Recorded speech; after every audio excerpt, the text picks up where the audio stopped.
네, 지금부터 2학기 실습한 거 같이 간단히 정리를 해볼게요.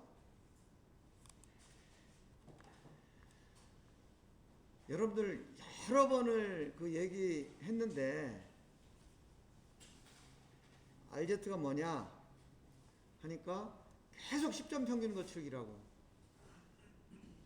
얘기를 해 나한테. 그래서 내가 그게 아니니까 잘 확인해 가지고 다시 찾아오라 그랬더니 그 다음에 얘기하는 게 또 10점 평균 거칠기래.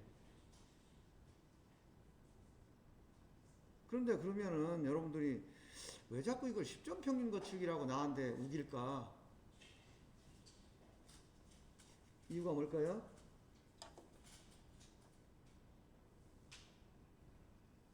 그러니까 여러분들이 나한테 저 10점 평균 거칠기라고 자꾸 얘기하는 이유가 뭐야?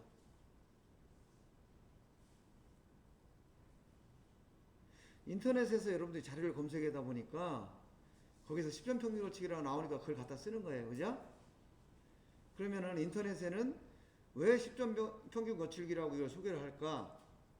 그러니까 10점 평균 거칠기라는 말이 아예 없던 게 아니고 이런 규격이 예전에 ISO 규격이 있었어요.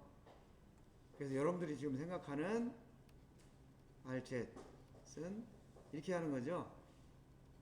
RV1 플러스 RV2 해가지고 플러스 RV5까지, 그죠? 그리고 요거하고 플러스 RV1 플러스 해가지고 RV5 이렇게 나누기 5가 아니고 10 이렇게 해서 10점 평균 거칠기라고 했던 것이 옛날 규격에 있었다는 거지. 아예 엉뚱한 게 아니고. 그래서 여기에 이 젯은 이 젯이라는 의미가 독일어로 10이라는 단어의 약자예요. 그래서 10점 평균 거칠기라는 이런 것들이 쓰였던 거야. 그래서 이제 그때 규격이 인터넷에 다니다 보니까 여러분들이 그걸 보고 쓴 거예요. 그런데 지금은 이 젯이라는 게 무슨 뜻으로 쓰일까요? 지금은 이 젯이 뭐냐 하면 여러분들 모든 측정은 이제 좌표계를 기준으로 생각을 하라고 그랬죠? X, Z. 이 Z축 값이라는 뜻이에요. 그래서 지금은 이 RZ라는 것이 전체 높이다, 전체 높이. 그래서 여러분이 생각하는 것처럼 이렇게 계산하는 거 아니라는 거. 그 다음에 RT라는 게 또 있잖아요. RT하고 RZ은 무슨 차이냐? 이런 질문 나올 수가 있죠. RT는 평가거리, 평가 길이. 전체 평가 길이 내에서 가장 높은 데서 가장 낮은 데까지 이 높이. 이게 RT예요. RZ는 뭐냐 하면 하나의 기준 길이 내에서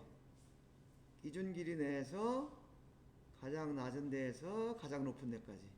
요게 RZ이 되는 거예요. 그런데 기준 길이가 하나가 아니고 기준 길이가 여러 개가 있으면 그럼 RZ이 여러 개가 나오는 거잖아요. 그래서 기준 길이가 만약에 5개로 평가 길이가 이루어졌다 그러면 RZ이 5개가 나오는 거야. RZ1, RZ2, RZ3, RZ4, RZ5. 여기서 보시는 것처럼 2, 3, 4, 5 이렇게 나온다. 그럼 RZ이 5개인데 이런 경우는 어떤 걸 RZ이라고 하느냐? 여기서 RZ이라는 것은 RZ1 플러스 RZN 해가지고 나누기 N 한 거다. 기준기가 5개면은 5개 각각의 기준길이 내에서 RZ 5개를 다 더해가지고 나누기 5. 즉, 각 기준길이 내의 RZ 값의 평균이다. 그것을 Rzet이라고 한다. 이렇게 여러분들이 하면 돼요. 그 다음에 여기 보면 RZ1 max라는 이게 있어요. 이거는 뭐냐면 각각의 기준 길이에서 RZ을 쟀는데 그 중에서 제일 큰 게 있을 거 아니에요. 여기로 보면 RZ 세 번째 이게 가장 크다. 그러면은 이 세 번째 것이 RZ1 max 값이 되는 거지. 자, 이거 RT, RZ1 max 이거 이해할 수 있을까요? 그럼 내가 여러분들한테 이렇게 물어봤을 때 이제 대답을 한번 해보세요. 자, 1 RT 2 RZ 3 RZ1 max 이렇게 있을 때 크기 순서대로 나열하시오 라고 하면 크기 순서대로 번호가 어떻게 될까요? 제일 큰 것부터 하면 1 3 2 예, 여러분들이 정확하게 이해를 하고 있네요. 요거 꼭 기억하시고요. 그 다음에 RA는 산술평균 편차다. 이거는 이 중심선에서 이게 각 표면 거칠기 측정 점이에요. 이 점까지 각각의 높이 플러스 쪽도 있고 이거는 이쪽은 피크 쪽이고 이쪽은 밸리 쪽이겠죠. 피크 쪽의 값, 밸리 쪽의 값 이것을 절대값을 다 더하는 거야.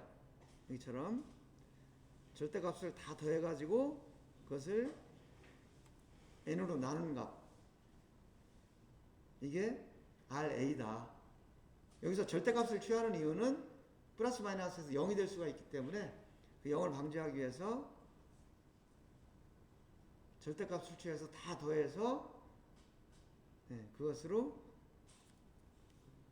요 점수로 나눈 거 여기 RA고요. 이게 이제 면적 개념으로 보면 이 중심선에서 이쪽 고를 접어 올려가지고 그죠? 그대로 접어 올리는 거죠 위로. 그럼 여기가 없어지는 거죠 이게 다. 여기도 위로 이렇게 접어 올리고 접어 올리는 거죠. 접어 올린 다음에 다시 어떤 선을 그어서 이것을 다시 밑으로 메꿀 때 그죠? 메꿨을 때 전체적으로 꽉 채워지는 이 면적 이 중심선에서 이 면적까지의 높이 이것을 RA라고 한다. 그래서 RA가 어떤 돌기 같은 것이 하나가 튀었을 때 큰 차이가 없다라는 것은 예를 들면 여기서 하나가 이렇게 툭 튀었어요. 툭 튀었다. 그러면은 RT를 보면 이만큼이 더 커지는 거죠. 이만큼이 RT가 증가하는 거예요. 그런데 RA는 요 크기를 가지고 이거를 잘라가지고 이쪽 면적에 다 메꾸는 거죠. 여기로 치면 하나가 툭 튀는 거를 툭 튀는 값을 요만큼의 값을 각 측정 값에다 다 조금씩 나눠주는 거야. 그러다 보니까 RA의 증가는 거의 없다. 그래서 RA가 돌기의 영향을 덜 받는다. 이렇게 표현을 하는 거고요. RT는 전체 표면에 돌기가 하나라도 있으면 안 된다. 어떤 이렇게 굉장히 엄격하게 관리를 할 때 RT를 쓰는 거고 RA는 그냥 표면에 돌기가 좀 있어도 전체적인 면이 일정하다 그러면은 몇 개 튀는 게 있어도 관계가 없다. 그때 이제 RA를 사용을 하겠죠. 근데 그 중간에 전체적으로 뭐 괜찮은데 그래도 튀는 게 좀 적어야 되지 않느냐 라고 할 때는 이제 RZ을 쓰겠죠. 그래서 RT, RZ, RA 이것을 어떻게 계산하는지를 여러분들 생각을 해보면 이제 용도가 나올 거다. 그래서 내가 이런 질문을 해보는 거예요. 이런 상황에서 RT, RZ, RA 중에서 어떤 그 파라미터를 규제하는 것이 가장 적절하겠는가 이렇게 질문했을 때 여러분들이 이 정의를 잘 기억을 해서 생각을 해보는 거죠. 그 다음 이거는 규제인데 여러분들이 특별한 거는 이미 다 알고 있기 때문에 없을 것 같고요. 요 8 요게 평가 길이 평가길이다. 평가길이 기준길을 8개 써라.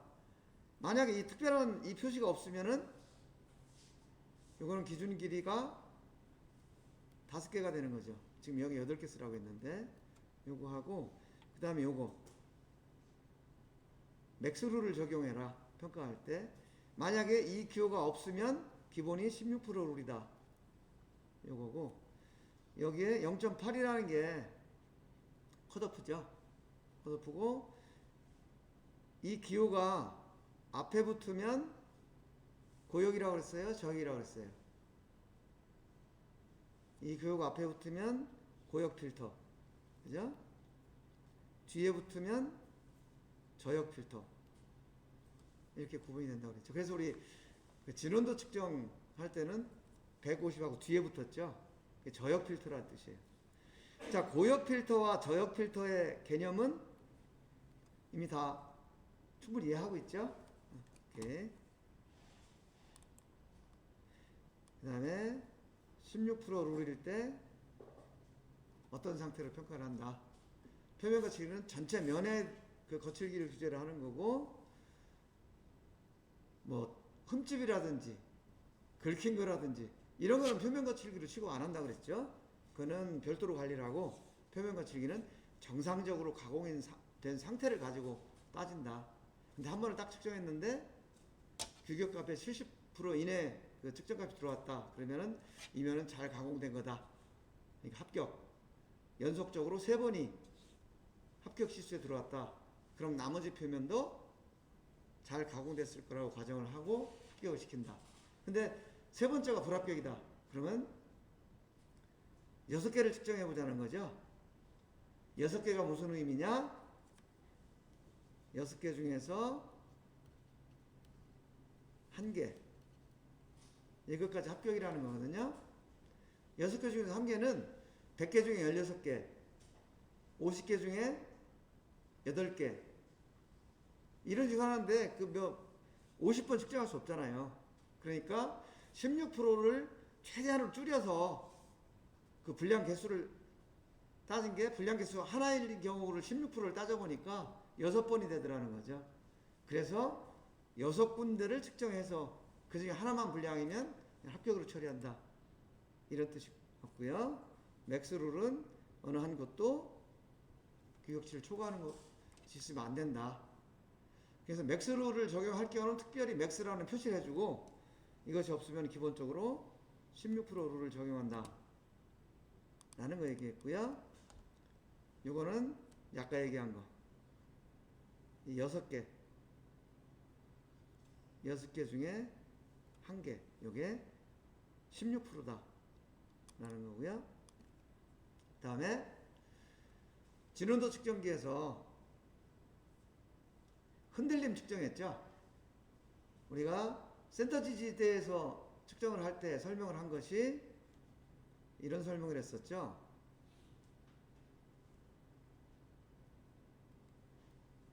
센터 지지대 설치를 하고 여기에 다이얼 LG를 놓고 얘를 돌렸을 때 여기서 FIM 이것이 흔들림이다.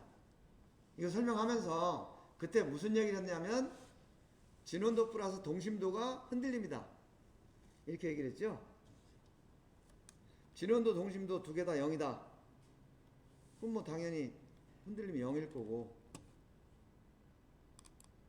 만약에 진원도는 0인데 동심도가 0이 아니다. 그러면 흔들림은 당연히 동심도와 같을 거고, 그 다음에 동심도는 0인데 진원도는 0이 아니다. 그럼 흔들림은 진원도와 같을 거고, 그 다음에 설명을 한 게 진원도도 0이 아니고 동심도도 0이 아니면 이 흔들림은 진원도 플러스 동심도, 이렇게 내가 설명을 했어요. 근데 그때는 이렇다는 개념을 설명한 거예요. 왜냐하면 그때는 진원도 동심도를 구분을 못했으니까. 그러면 실제로 이 흔들림이라는 것은 어떤 상태냐? 동심도보다는 크고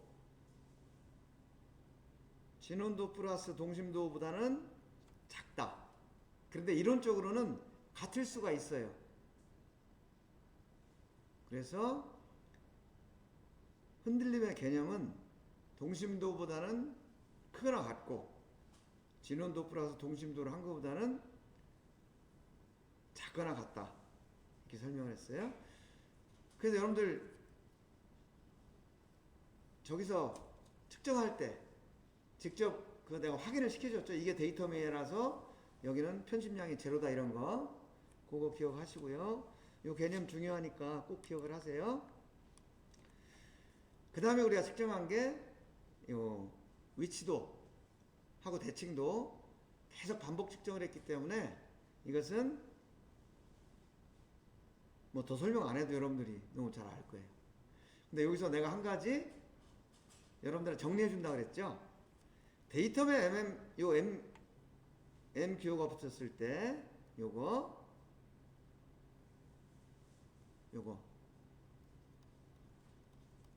데이텀에 M이라는 기호가 붙었을 때 이게 MMB냐 MMC냐 몇 학생이 나한테 이걸 물어왔어요. 물어본 이유는 공차 해석 시간에 데이텀 MMC가 붙으면 M 기호가 붙으면 이것은 MMB라고 했는데 왜 측정 시간에는 이거를 MMC라고 하느냐. 이게 이제 MMB냐 MMC냐가 왜 문제가 되냐면 MMC인 경우에는 공차를 계속 더해줬잖아요. 근데 MMB에서는 이제 공차를 부과하지 않는 걸로 규정이 돼 있어요. 그러다 보니까 여러분들이 그에 대한 혼란이 있어서 질문을 한 거고, 그래서 내가 이걸 가지고 이제 이종대 교수님하고 상의를 했어요. 지금 양쪽 수업 시간에 이런 문제가 있어서 지금 학생들이 혼란스럽다. 그래서 정리를 한 게 뭐냐 하면 지금 우리가 ISO 1101 지금 현재 최신판이 2017년 판이고 그 다음에 ASM이 Y14.5인데 최신판은 2018년도 판인데 우리가 지금 대부분 쓰고 있는 것은 2009년 판이죠. 이 2009년 버전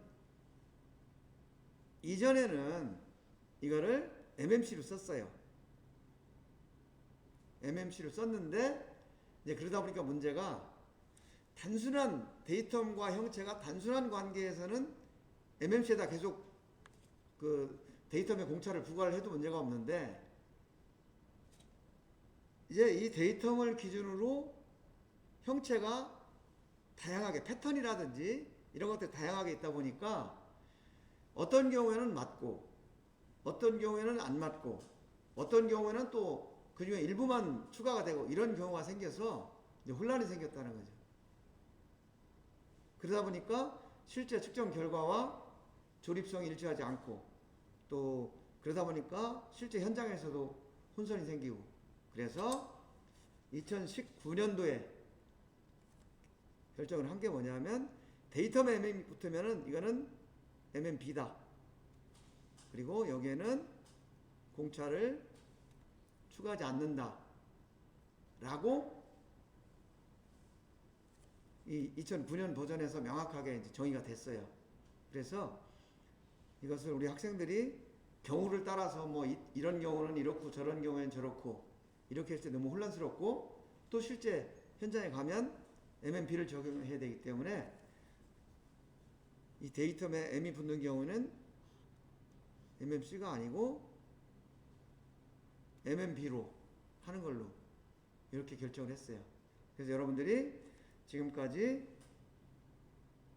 여기도 계속해서 MMC 공차를 추가를 했었죠.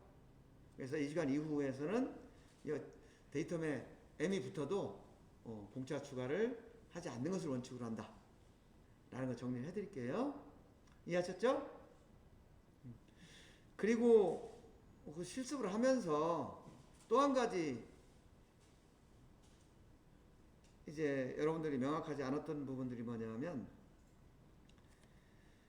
위치공차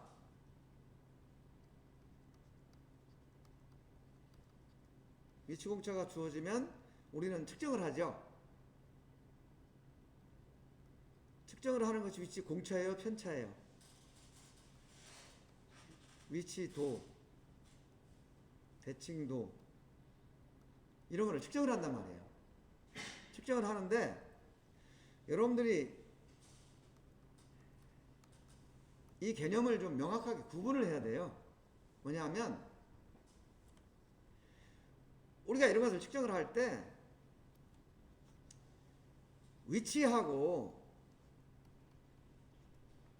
크기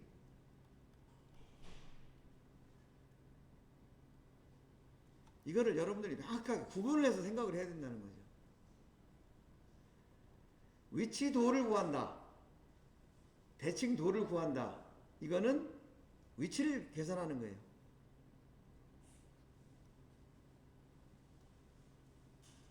예를 들면 이 원의 중심 좌표를 측정한다. 이 원의 중심 좌표를 측정해서 위치도를 계산하는 거죠. 그러니까 이거는 위치예요. 위치. 대칭도도 마찬가지예요. 어느 홈의 중심까지의 높이 이것이 데이텀이다. 그러면 그것은 Z라는 위치라는 거죠. 그 다음에 그래서 위치도는 한 번 계산하면 변하는 게 아니에요. 대칭도도 마찬가지고. 그런데 우리가 MMC를 적용을 하죠.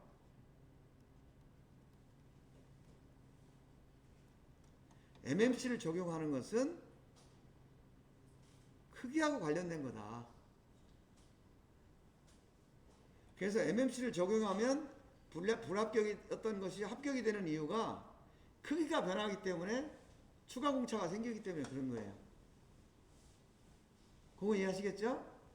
그러다 보니까 측정을 할 때 위치를 먼저 측정하는 게 아니고 크기를 먼저 보는 거죠. 이 크기가 불량이다. 그러면 그 제품은 불량이에요. 이건 위치를 잴 필요가 없는 거야. 그죠? 이미 불량인데 위치 재면 뭐 할 거예요? 그런데 이 수업 시간에는 그냥 위치 불량이면은 그 MMC 적용하지 말고 그냥 위치도 계산해봐 해가지고 여러분들 계산을 했어요. 그것은 그렇게 한 이유는 저 측정값이 크기가 어떤 때는 합격이고 어떤 때는 불합격이 이렇게 나오기 때문에 이게 불량이면 그 다음을 연습할 게 없잖아. 그래서 위치도 계산하는 연습을 하기 위해서 그냥 크기가 불량이라도 위치도 계산을 해보라고 한 거예요, 여러분들한테. 근데 실제 현장에서는 크기가 불량이면 위치도 잴 것도 없이 그냥 불량이다 라는 거, 기준이 그렇다라는 거 여러분 꼭 기억하고 계세요. 첫 번째는 데이텀에 MBO가 붙었다. 그럼 이거는 MMB로 해석을 하고, 그 다음에 두 번째, 치수가 불량이면 이것은 그 제품 자체가 불량이다. 요거 기억하세요. 이거는 대칭도 마찬가지예요. 대칭도는 위치도예요. 그죠? 단지 위치도에서는 여기처럼 이렇게 TED가 주어지고, 대칭도에서는 이 TED가 이 값으로 주어지는 게 아니고 이 측정한 거에 중심값으로 계산을 하고 그 차이입니다. 여기도 마찬가지로 m이 붙었다. m은 b로 해석을 하시고, 그리고 여러분들 레포트를 보다 보니까 이제 이거는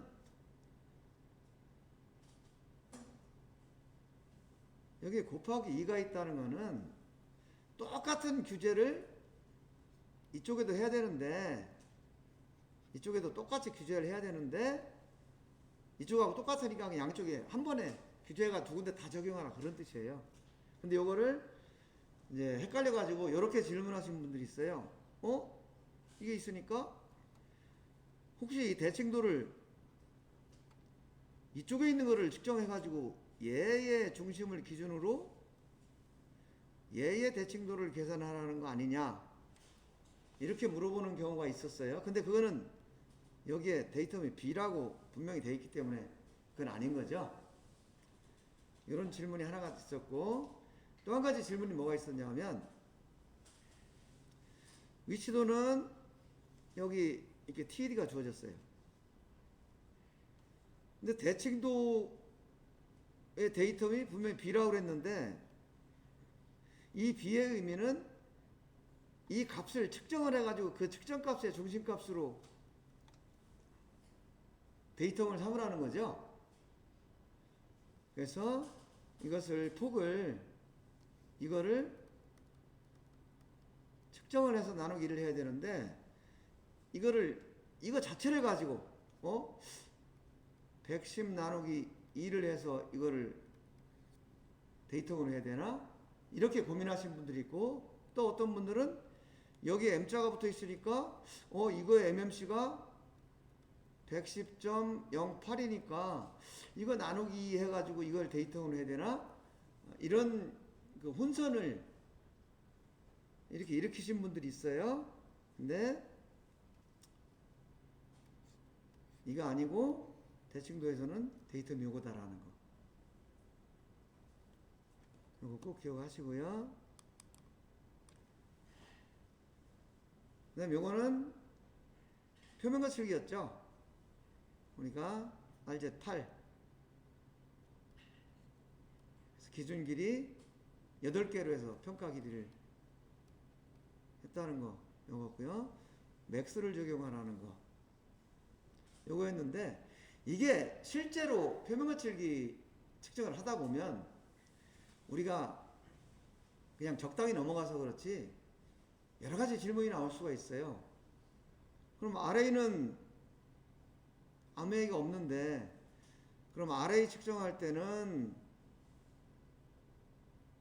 기준 길이 5개 해가지고 측정을 하고, 그 다음에 또 RZ를 측정할 때는 8개로 바꾸고 또 측정을 해야 되느냐, 이런 질문 한 가지 나올 수가 있죠.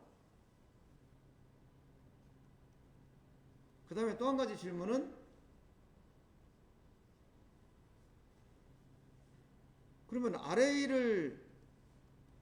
RA는 얘는 16% 룰로 평가를 하라고 해서 뭐 6번 평가를 하는 건 좋은데, 그러면은 RZ은 맥스 룰로 적용을 하라면서, 그러면 분량 날 때까지 계속 측정을 해야 되는 건지, 몇 번을 그럼 측정을 해서 얘를 합격인지 불량인지를 따지라는 거냐, 이런 궁금증을 가질 수가 있죠. 그죠? 그런 궁금증을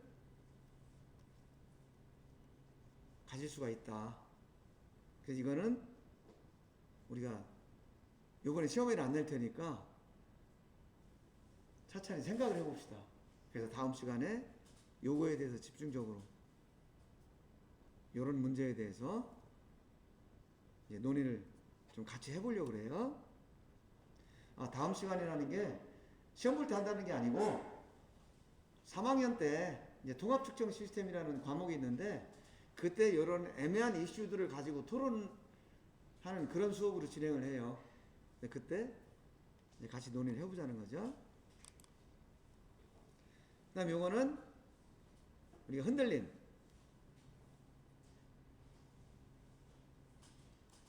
측정하는데, 내가 여러분들한테 그런 질문을 했어요.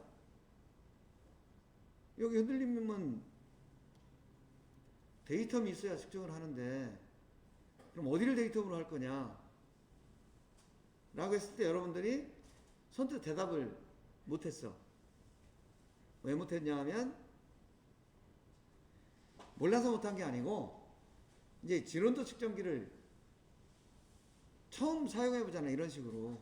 그러다 보니까 기능이 어떤 것이 있는지를 몰라서 여러분들이 선뜻 대답을 못한 거예요. 근데 이제 내가 자꾸 다그치니까 더 답답했죠. 알긴 하는데 대답을 못하니까. 그래서 이런 경우는 당연히 센터 지지대 같았으면 여기다가 했을 거예요. 그런데 이건 엄밀히 따지면 어디를 데이텀으로 해야 되냐? 그럼 얘가 어디에 조립이 되느냐를 보고 데이텀을 잡아야죠. 예를 들어서 베어링이 여기 이렇게 조립이 된다. 그럼 여기를 측정해서 데이텀을 잡아야죠. 여기를. 그죠? 여기서 이렇게 회전이 되는 거니까. 여기를 데이텀으로 얘가 이렇게 회전을 한단 말이에요. 그때 이제 이 흔들림을 보는 거죠. 만약에 베어링이 여기 이렇게 조립이 된다고 한다. 여기. 그러면 여기를 측정해야 되겠죠.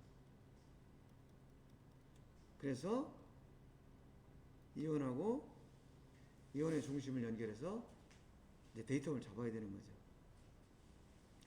이런 거고. 근데 이제 데이텀을 잡는다는 것이 우리가 3차원에서는 평면 측정하고 공간 정렬, 평면전, 원점 지정 이런 작업을 했기 때문에 개념이 확 왔는데 이걸 만약에 3차원에서 측정하라 그러면 여러분 당연히 했겠죠. 이원통하고 단차원통 측정해가지고 공간 정렬을 했을 거라고요. 그러면 축이 잡히는 거야. 그런데 여기서는 이제 안 해봤기 때문에 여러분들이 선뜻 대답을 못했던 거죠. 그리고 이거 하면서 여러분들이 센터링하고 레벨링 했죠. 이 센터링하고 레벨링을 했는데 이것과 이 센터링 레벨링 한 것과 3차원에서 우리가 측정을 한 거하고 좀 이게 센터링 레벨링 한 것이 3차원 측정기로 치면 무슨 의미인지를 좀 명확하게 이해를 했으면 좋겠다라는 생각에서 지금 내가 이 얘기를 하는데요. 자, 지금 진원도 측정기에 이게 회전 스핀들이라고 했죠. 이 회전 스핀들의 중심, 이것이 측정의 기준이에요. 근데 우리가 공작물을 설치를 하면 공작물이 여기에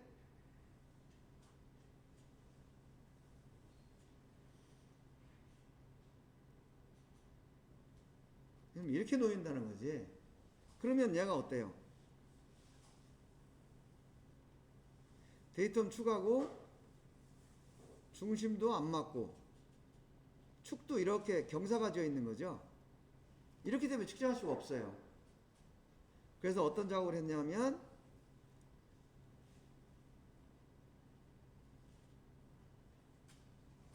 여기에 이런 테이블이 있고 이 테이블 위에서 여러분이 척으로 얘를 이렇게 고정을 했던 거야. 그리고 여기에 손잡이가 이렇게 있었죠. 이거를 우리가 회전을 시켰단 말이에요. 그리고 손잡이가 은색이 하나가 있었고 여기 검정색이 하나가 있었죠. 그래서 은색으로 할 때는 센터링을 할 때는 은색, 레벨링을 할 때는 검정색을 돌렸어요. 그 이유는 뭐냐면 이 C라고 써있는 이 센터링 이거를 돌리면 이 위에 있는 이 테이블이 이쪽 방에 이렇게 움직이는 거예요. 이렇게. 그러니까 이 공작물의 축하고 스핀들의 축의 중심을 맞출 수가 있겠죠. 그런데 중심을 맞춰도 이 위가 기울어져 있기 때문에 아래는 중심이 맞춰도 위로 올라가면 이렇게 기울어져서 회전하잖아요. 그래서 그 경사를 맞추기 위해서 이 검정색을 돌렸단 말이에요. 이 검정색을 돌리면 이 플레이트가 이렇게 움직여요. 이렇게 경사지게 움직이니까 이 위축이 이쪽 방향으로 이렇게 움직이게 되는 거죠. 그래서 센터링과 레벨링을 했는데 이게 3차원 측정기에서의 개념으로 치면 이런 거예요. 정반이에 우리가 제품을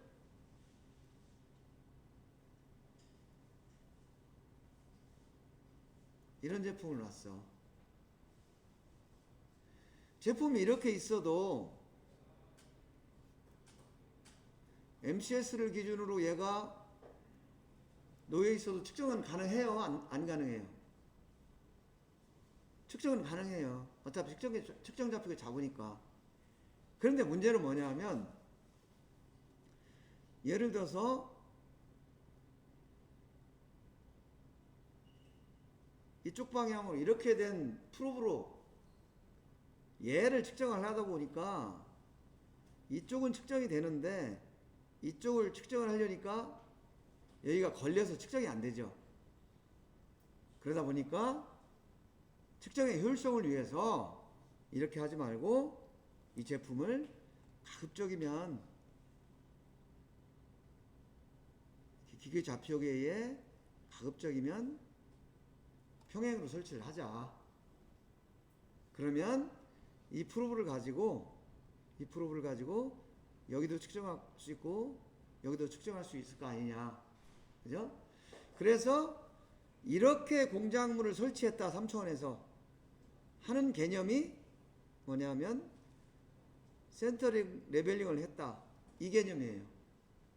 그러면은 여러분들이 이렇게 설치를 했다고 해서 그냥 측정하나요? 그렇지 않죠. 이렇게 측정을 했다 하더라도 공간 정렬 평면에는 원점 지정 해가지고 PCS를 따로 설치를 한단 말이에요. 그죠? 왜냐?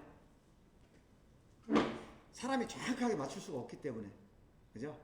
그래서 진원도 측정기에서도 센터링 레벨을 한 게 요 작업까지 한 거예요. 요 작업. 그리고 여기서 CM에서 PCS를 설정한 작업이 뭐였냐 하면 저기서 진원도 측정기에서 우리가 이렇게 측정을 했어요. 지금 한 군데, 두 군데, 우리가 이렇게 세 군데 측정을 했었죠. 세 군데 측정을 하면 얘가 우리가 기준원을 n으로 정했었죠. n이 뭐였죠? n이 기준원의 종류가 뭐예요, 이게?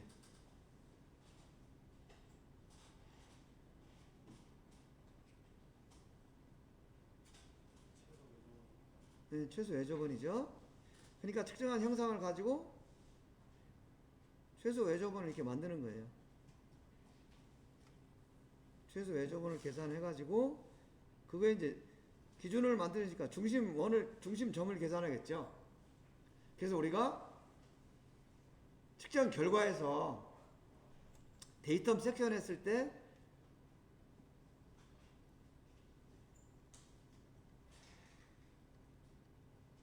이렇게 해가지고 여기 뭐 이런 게 있었죠. 그때 우리가 요걸 이렇게 체크를 해줬었단 말이에요. 이렇게 체크한 게 뭐였냐 하면 3번하고 1번하고 요 중심을 이렇게 연결해서 얘를 데이텀 축을 만들어라 이 얘기였어요. 요 체크를 한 게 요 작업이 3차원에서 보면 이 PCS를 설정한 거하고 같은 작업이다. 이렇게 이해를 하시면 되고요. 그 다음에 이 기준축을 여기서 이 데이텀에서 지금 요 가운데 거 요거 차이 난 거 요걸 가지고 흔들림을 계산한 거예요. 그래서 만약에 맨 처음에 측정한 거하고 두 번째 측정한 거하고를 기준을 삼겠다 그러면 세 번째 거를 체크를 빼고 두 번째 거를 체크를 했었죠. 그러면 요거하고 요 두 번째 라인이 요 두 번째 요 점이 기준이 되고 요게 이제 차이가 나는 거죠. 요것이 이제 측정 좌표계를 바꿔준 거나 같은 개념이다. 이렇게 보시고요. 그래서 이때 요 우리가 데이텀으로 잡았던 부분 요 1번하고 3번 여기에서는 편심량이 얼마였었죠? 동심도가 0이었죠. 그렇죠. 왜 0이냐면 자기 자신이 데이텀이니까 0이었죠. 그래서 거기에서의 흔들림은 얼마였어요? 네, 진원도하고 같았었죠. 그래서 동심도가 0이 되니까 이 흔들림이 진원도와 같은 값이 나왔더라 하는 걸 그때 이제 요거서 확인을 했고요. 그 다음에 요 2번 요거의 흔들림 요거는 봤더니 됐어요. 진원도가 동심도보다는 크고 동심도 플러스 진원도 한 것보다는 작았죠. 그래서 여러분들이 그 질문했죠. 1학기 때 흔들림은 진원도 플러스 동심도 한 값이라고 했는데 여기서는 왜 안 맞습니까? 그 질문 했잖아요. 네. 그게 바로 이거를 얘기한 거예요. 그래서 진원도하고 동심도를 플러스한 거다 라는 것은 이론적으로 그렇게 나올 수 있고 개념적으로 그렇다 라는 것이고요. 실제로는 동심도보다 크거나 같고 근데 같은 경우는 거의 없어요. 이론적으로만 그렇다는 거지. 그 다음에 진원도하고 동심도를 더한 것보다는 작거나 같다. 근데 같은 경우는 역시 이론적인 거다. 그 설명했어요. 자, 지금까지 한 거 중에서 혹시 질문할 거 있나요? 없죠?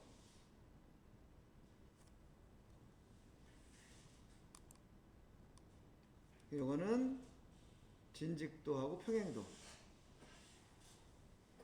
요것도 이미 여러분들이 다 여러 번 반복할 거고 또 조별 실습 시간에 다 이제 얘기를 한 거예요.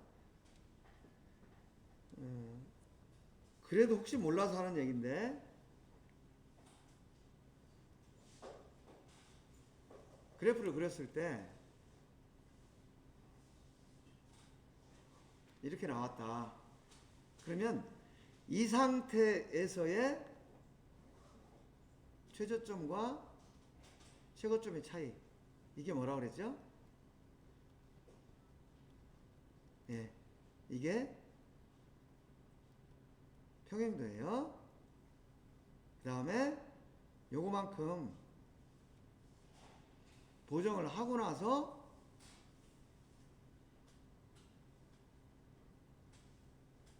그죠? 계산을 해봤더니 이렇게 나왔다. 그러면 여기에서 요 차이 요게 진직도가 되는 거죠. 그래서 진직도가 평행도보다 당연히 작아야 돼요. 그런데 이론적으로는 같을 수도 있다. 진직도는 형상편차예요. 형상. 평행도는 자세편차고 자세편차보다 형상편차가 작은 거죠.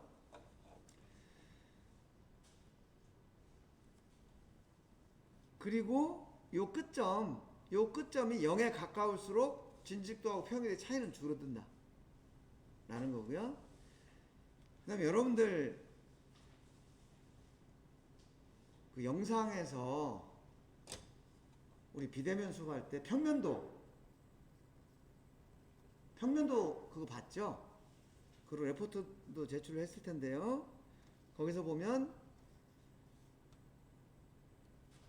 비례보정이라는 용어가 나오고, 두 번째는 평행보정이라는 용어가 나와요. 내가 여러분들한테 이렇게 과제를 주는 거예요. 자, 지금 여기 좌표계가 이렇게 있다. 여기가 0이다. 예를 들면 여기가 4마이크로미터다. 그죠? 그런데 측정을 처음에 0에서 한 게 아니고 측정을 4에서부터 시작을 했다. 그랬더니 데이터가 이렇게 나왔다. 여기는 플러스 10이었다.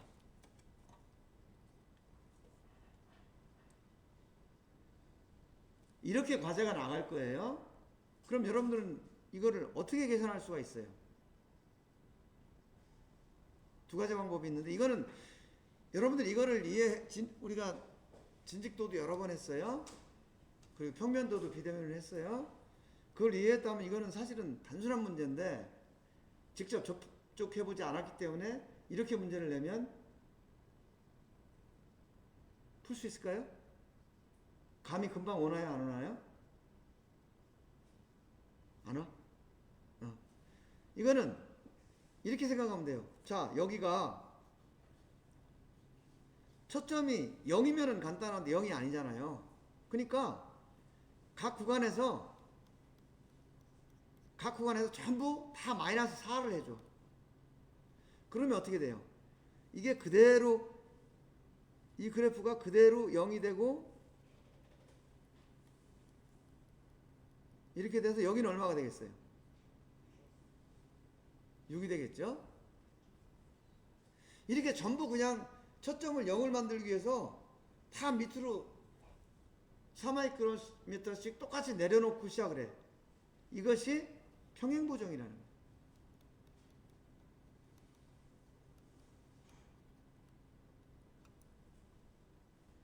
그냥 똑같이 밑으로 내리는 거예요. 그리고 나서 이제 얘를 이렇게 보정을 해주면 되죠. 근데 얘를 보정을 할 때는 우리가 지금 진직도 계산할 때 어떻게 했어요? 똑같이 내린 게 아니죠. 똑같이 내린 게 아니고 이 각도가 있기 때문에 여기서는 6을 내리지만 만약 10구간을 측정했다 그러면은 각 구간이 다 다르죠. 보정하는 값이. 그죠? 이 거리에 비례해서 보정되는 값이 달라. 그래서 이런 보정을 거리에 비례해서 보정하는 것을 비례보정이라고 한다. 지금 여러분들이 진직도 계산한 건 전부 비례보정한 거예요. 이 개념 이해하시겠죠? 그리고 또 한 가지는 플러스 4를 0으로 맞출 필요가 없다는 거지.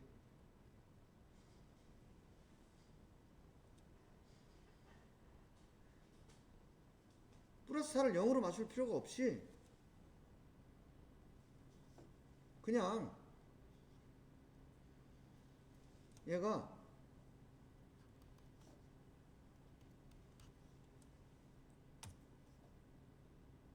여기서 만약에 그래프가 이렇게 생겼으면 얘를 어떻게 하냐면 얘가 만약에 플러스 4고 얘가 플러스 10이다 그러면은 그냥 이 상태에서 얘를 마이너스 6 해서 그냥 비례보정을 해버리는 거예요. 비례보정을 해버리면 어떻게 돼요? 요 끝점이 플러스 4에 딱 맞겠지. 그리고 나서 그래프가 어떻게 되냐면 이렇게 될 거라는 거죠. 그럼 0에다 맞췄을 때는 0을 기준으로 최대값, 최소값을 따지지만 얘는 그냥 플러스 4를 기준으로 최대값, 최소값 따지면은 0에다 맞춘 거나, 그러니까 평행보정을 한 거나 안 한 거나 같은 값이 나온다는 거예요. 그래서 여러분들이 저 진직도를 충분히 이해를 했으면 이 정도는 이제 응용을 할 수가 있어야 된다 라고 생각하고요. 그래서 요것이 하나가 시험 문제가 날 거예요.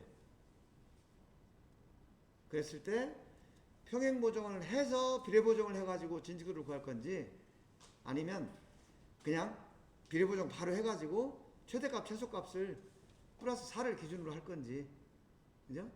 요것만 판단하면 돼요. 요거 이해하실 수 있겠어요? 문제 없죠? 고개 끄덕끄덕 안 하시는 분들이 있는데 혹시 이거 도저히 잘 이해가 안 간다 하는 분 있어요? 네, 오케이. 없다고 했으니까 해보다가 잘 안 되면 카톡이나 뭐 연락 주세요. 오케이? 네.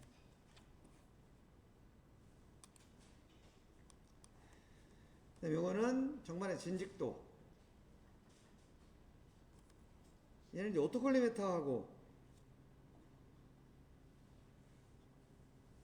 수증기인데 이것도 마찬가지로 이미 여러분들 다 해봤어요.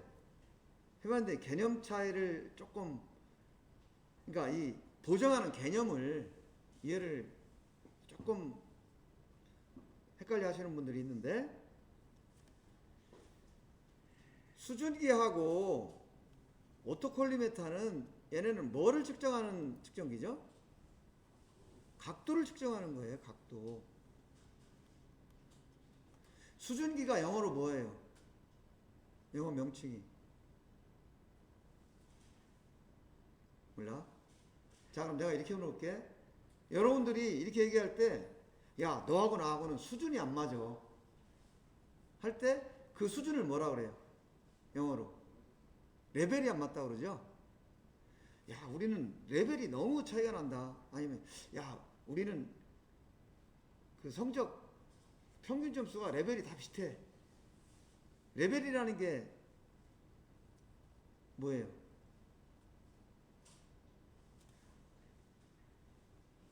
수평이 수평. 그죠? 레벨이 안 맞다는 게 수평이 안 맞다는 거야. 그러니까 이 수준기가 영어 명칭이 레벨이에요. 레벨. 그래서 여기서처럼 진직도 되지만 여러분 3차원 측정기가 설치할 때 이게 바닥면에 대해 수평이 맞았는지 안 맞는지 이거를 레벨 잡는다 그러죠. 그 레벨 잡을 때 쓰는 게 저 레벨이에요. 왜냐? 얘가 기울면은 기포가 움직이니까. 그래서 수증기나 오토콜리메터는 각도를 측정하는 거고, 각도를 측정하는 것은 단위가 측정 결과가 도다. 도, 디그리. 근데 이제 도가 너무 크니까 분, 초 이렇게 하는 거죠. 그래서 오토콜리메터를 측정할 때는 바로 이 측정값이 초로 나왔어요. 그러다 보니까 이 초로 나온 이 각도를, 각도 차를 진직도 높이차 마이크로메타로 바꾸려니까 어떻게 해야 되냐 해서 그때 계산했던 게, 얘가 뭐 1000mm일 때 요게 4.85 마이크로메타가 경사가지면 요게 1초다 해가지고, 그러면 우리가 쓰는 게 105mm니까 요때는 얼마냐, 이거 계산해가지고 0.5 마이크로메타가 나왔던 거예요. 그죠? 그래서 각도 차에다가 0.5를 다 곱해줬는데 나중에 보니까 어떤 분은 나누기 2를 했더라고. 우연히 값이 0.5가 된 건지 나누기 2가 아닌 거예요. 곱하기 0.5인 거예요. 자, 그러면 수증기로 측정했을 때는 그러면 이걸 어떻게 해야 되느냐? 수증기로 측정했을 때는 우리가 값을 뭘로 읽었어요? 값을 초로 읽은 게 아니죠. 눈금수로 읽었단 말이에요. 눈금수. 그죠? 눈금수 플러스 마이너스.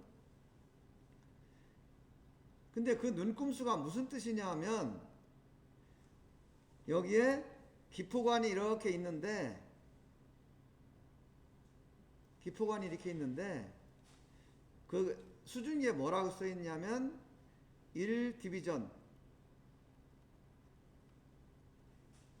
하고 0.02 밀리미터 퍼 미터 이렇게 써 있었죠. 이건 무슨 뜻이냐면 1m에서 0.02 밀리미터가 기울면 요 기포가 한 눈금, 요 눈금 하나만큼 움직인다 그런 뜻이에요. 1m에서 0.0이니까 우리는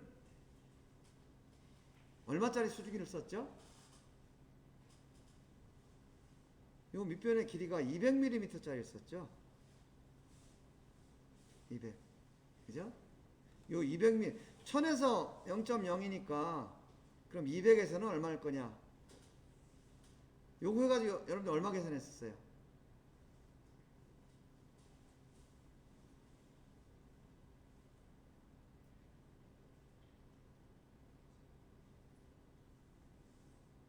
이게 1000이고 이게 200이니까 이거는 5분의 1 해가지고 0.004를 곱했잖아요. 이게 뭐냐 하면 200mm에서는 0.004mm 기울면은 요 기포 한 칸이 움직인다 그런 뜻이에요. 그래서 여러분들이 측정한 그 눈금 수 거기에다 곱하기 0.004를 한 거다. 그죠? 네. 그거 이해하시면 되고요. 그 다음에 똑같은 정반인데 오토콜리메터하고 수증기하고 왜 진직도가 차이가 났느냐. 이 원인이 첫 번째는 감도 차이.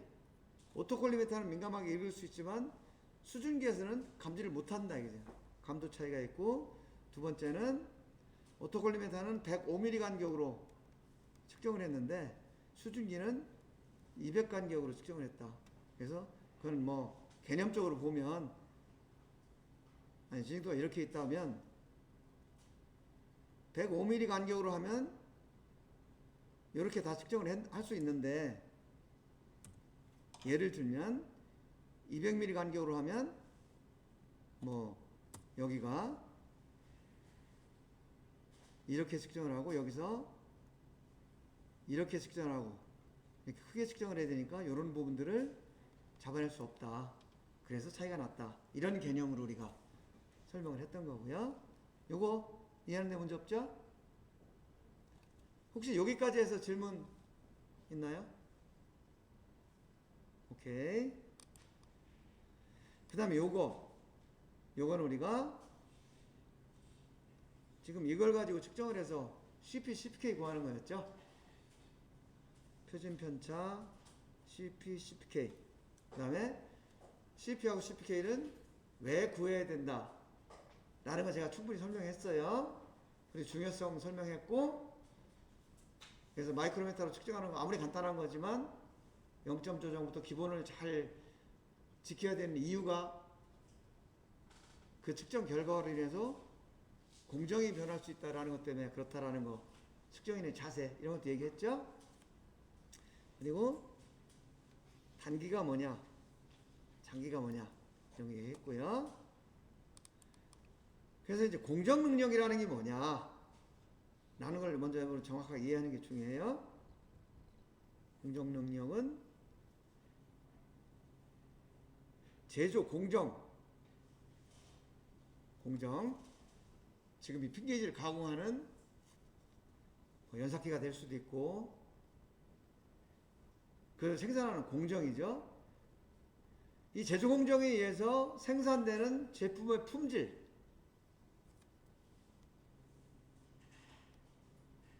제품의 품질의 재현성이 있는 고유의 달성 능력이다.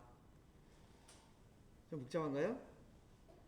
그러니까 제조 공정에서 생산되는 제품이 얼마나 일정하게 생산이 될 수 있는가를 나타내는 능력이다 그런 얘기예요. 그래서 이 능력을 판단하기 위해서 공정능력 지수라는 걸 만들어 놨다. 그래서 그 공정능력 지수라는 것이 CP라는 거다. 그래서 이 CP라는 것은 우리는 지금 7 플러스 마이너스 0.01 이런 핑계지를 쟀잖아요. 그러니까 이거는 공차가 플러스 0.01 마이너스 0.01 해서 공차가 0.02가 되는 거죠. 이런 걸 한 때는 요식을 적용하라는 거예요. 양측 공차. 근데 만약에 이것이 7, 0에 마이너스 0.01 이럴 수도 있고 또는 7에 플러스 0.01, 0 이렇게 공차가 한쪽만 있을 수도 있잖아요. 이런 한쪽만 공차가 있을 경우에는 이런 공식을 적용을 해라. 근데 이거는 공차가 한쪽만 있으니까 여기에 6시그마였던 것도 반으로 나눠가지고 3시그마가 된 거죠. 그래서 이것이 공정능력의 의미, 공정능력의 계산 방법, 한쪽 공차냐 양쪽 공차냐 이게 나왔고요. 그 다음에 또 무슨 얘기를 했냐면 여러분들이 그런 질문을 했어요. 그럼 이 값이 얼마가 좋은 거냐? 그죠? 이 공정능력 지수가 얼마가 나와야 값이 좋은 거냐? 라는 궁금증이 있었죠? 그래서 이 CP 값이 1.33 이상이 나오면 공정능력이 충분하다. 이렇게 얘기해요. 공정능력이 충분하면 어때요? 지금 하던 대로만 하면 되죠. 그래서 이거는 유지해라. 현재 공정능력을 유지할 필요가 있다. 그런 얘기고요. 이 CP가 1.0에서 1.33 사이에 있다. 그럼 요거는 충분하지 않다. 불충분. 그래서 요거는 뭔가 개선을 할 필요가 있다. 지금 뭔지 모르지만 불안하다. 개선을 해야 될 필요가 있다. 이런 거고요. 만약에 공정능력 지수가 0.67에서 1.0 사이 이때는 공정능력이 부족하다. 0.67 이하면은 매우 부족하다. 그러니까 이거는 안 되는 거죠. 이렇게 되기 전에 빨리빨리 측정해가지고 정확하게 정보를 전달을 해서 이 상태가 됐을 때 뭔가 개선을 해가지고 계속 개선을 해서 유지할 수 있도록, 즉 불충분한 것을 충분하도록 만들어줘야 되는 게 공정관리자들이 해야 될 일이고 또 이제 여러분들이 그 정보를 줘야 된다. 그런 얘기고요. 그럼 공정능력이 어떻게 계산하냐? 공정능력은 CP는 6시그마분의 T였어요. T는 공차고 시그마는 표준편차고 표준편차는 이렇게 구하면 돼. T는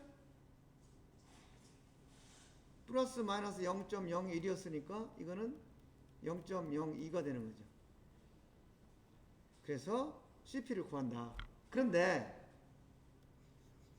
CP가 아무리 좋아도 예를 들면 양궁에서 10발이 다 맞아도 10점에 10발이 맞아야지 6점에 10발이 맞으면 소용없다고 그랬죠.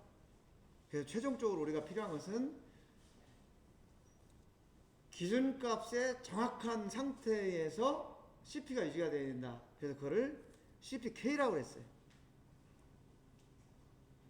CPK. 그래서 이 CPK라는 것은 1-K 여기에다가 CP값을 곱하는 거예요. 그러니까 아무리 중심값에 딱 맞아도 CP가 안 좋으면 CPK가 좋아질 수 없는 거죠. 1-K의 CP인데 그럼 여기서 K가 뭐냐? K는 이 치우침도라 그래가지고 중심값에서 얼마나 기준값에서 얼마나 치우쳤냐 하는 게 이렇게 구한다는 거죠. 그래서 여기서 이 뮤가 뭐냐 하면 기준값이에요. 요거. 우리 여기서는 얼마가 돼요? 이 도면에서는 기준값이.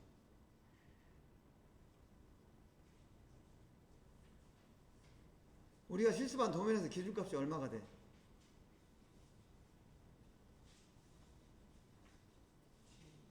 예? 오케이. 이 기준값이 7이에요, 7. M은 얼마가 돼요? M은 여러분들이 이제 평균값 낸 거겠지? 측정한 전체 평균값하고 기준값하고 차이. 그죠? 이 차이를 공차의 2분의 1로 나눈 거예요. 그럼 여기서 2분의 t는 얼마가 돼요? 요거는. 우리 실습한 거에서 보면. 그렇죠. 0.01이 되는 거고, 요거는 평균값 마이너스 7이 되는 거고. 그래서 요거는 여러분들이 직접 해보지 않으면 아 그렇구나 라고 개념적으로만 알아서는 얘를 답을 쓸 수가 없어요. 왜냐면 이후에 시험을 그대로 할 거니까. 그래서 지금부터 5분간 자기 레포트에 있는 그 값을 가지고 CPK를 한번 구해보세요. 지금부터. 다 못해보신 분들은 집에 가서 꼭 확인해봐요. 확인해보고 내가 여러분들을 좀 칭찬을 한 가지를 하려고 하는데,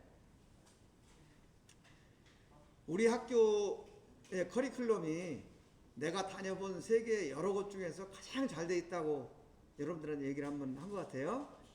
그 이유가 뭐냐면 1학년 때부터 3학년 졸업할 때까지 과목이 계속 연관성이 있어요. 여러분들 뭐 나한테 거의 응용치투 시간에 진호도 처음 배우는 것처럼 얘기하지만 사실은 1학년 때 정밀 측정공학 시간에 기준원도 배웠고 필터도 배웠고 컷오프 다 배웠어요. 근데 여러분들 뭐 모른 채 해서 내가 그냥 말을 안 하고 그냥 넘어갔는데, 니네 사실 나한테 사기친 거야 그거. 그지? 1학년 때 표면과 시기도 다 배웠어. 그리고 또 기초 실습, 공차 해석, 응용 실습, 도면 해독, 3차원 측정, 통합 측정 시스템 이거 하면서 같은 내용을 가지고 기초부터 계속 차곡차곡 쌓아 올라가는 거예요. 똑같은 걸 계속 반복하는 거야. 수준을 높이면서. 그렇기 때문에 여러분들은 바보가 아닌 다음에는 그냥 수업 시간에 잠만 자도 졸업할 때는 이 전문가가 될 자질을 다 갖추게 되는 거예요. 그래서 우리 커리큘럼이 정말 잘 돼 있다고 하는 거야. 그런데 그러다 보니까 또 이제 문제가 생길 수가 있어. 뭐냐면 똑같은 내용을 가지고 이걸 가르치는 교수님 다 다르잖아요. 그러다 보니까 같은 내용을 가지고 좀 여러분들이 느끼기에 다르게 설명을 할 수가 있어. 그런 거 한 가지가 있고, 또 한 가지는 최악의 경우에는 정말 잘못 알아가지고 여러분들한테 잘못 가르칠 수 있어. 뭐 물론 그런 경우는 없겠지만 가정을 하면 그때 여러분들의 자세예요. 그때 여러분들이 뭐 죽고 사는 것도 아닌데 그냥 이 교수님 이렇게 가르치면 뭐 그런 게보다 하고, 또 저 교수님 저렇게 가르치면 그런 게보다 하고, 시험 문제 그거 맞춰서 답 쏘면 되지. 괜히 이거 얘기해봐야 좋은 소리 못 듣고 또 교수님 승질내면 나만 손해보잖아. 그죠? 이렇게 생각해서 얘기를 안 할 수도 있어요. 근데 그러면 안 된다는 거예요. 그럼 비겁한 거죠. 그래서 같은 걸 양쪽에서 배웠는데 내용이 다르다. 그럼 얘기를 해야 되는 거야. 그래서 어떻게 잘못됐는지 아니면은 뭐 설명을 잘못한 건지 이걸 정리를 하는 게 필요해요. 그래서 이번에 여러분들이 그 MMC, MMB 가지고 나한테 얘기를 하는 걸로 보면서 아, 그래도 우리 학생들이 정말 그 대충 안 넘어가고 정확하게 잘 배우려고 노력을 하는구나 이런 생각이 들어서 굉장히 내가 좀 뿌듯하고 그 칭찬해주고 싶더라고. 여러분들 잘했고 앞으로도 조금 애매하다든지 한 게 있으면 그걸 가지고 뭐 불편하게 생각하지 말고 직접 그 교수님한테 물어봐. 그죠? 여기선 이렇고 저긴 저러건데 내가 혹시 잘못 이해를 하고 있는 건지 설명을 다시 한번 해주십시오 하면 그 교수님이 다 설명해 주시니까, 그래서 지금 같은 태도를 버리지 말고 계속 좀 뭐 생각하기에 따라서 좀 여러분들 불편할 수 있는데 불편하게 생각하지 말고 그렇게 했으면 좋겠어요. 알았죠? 여러분들 잘했어. 스스로한테 박수.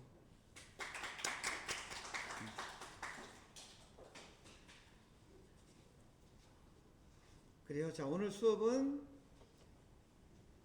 여기까지 할 거예요. 혹시 질문 있나요?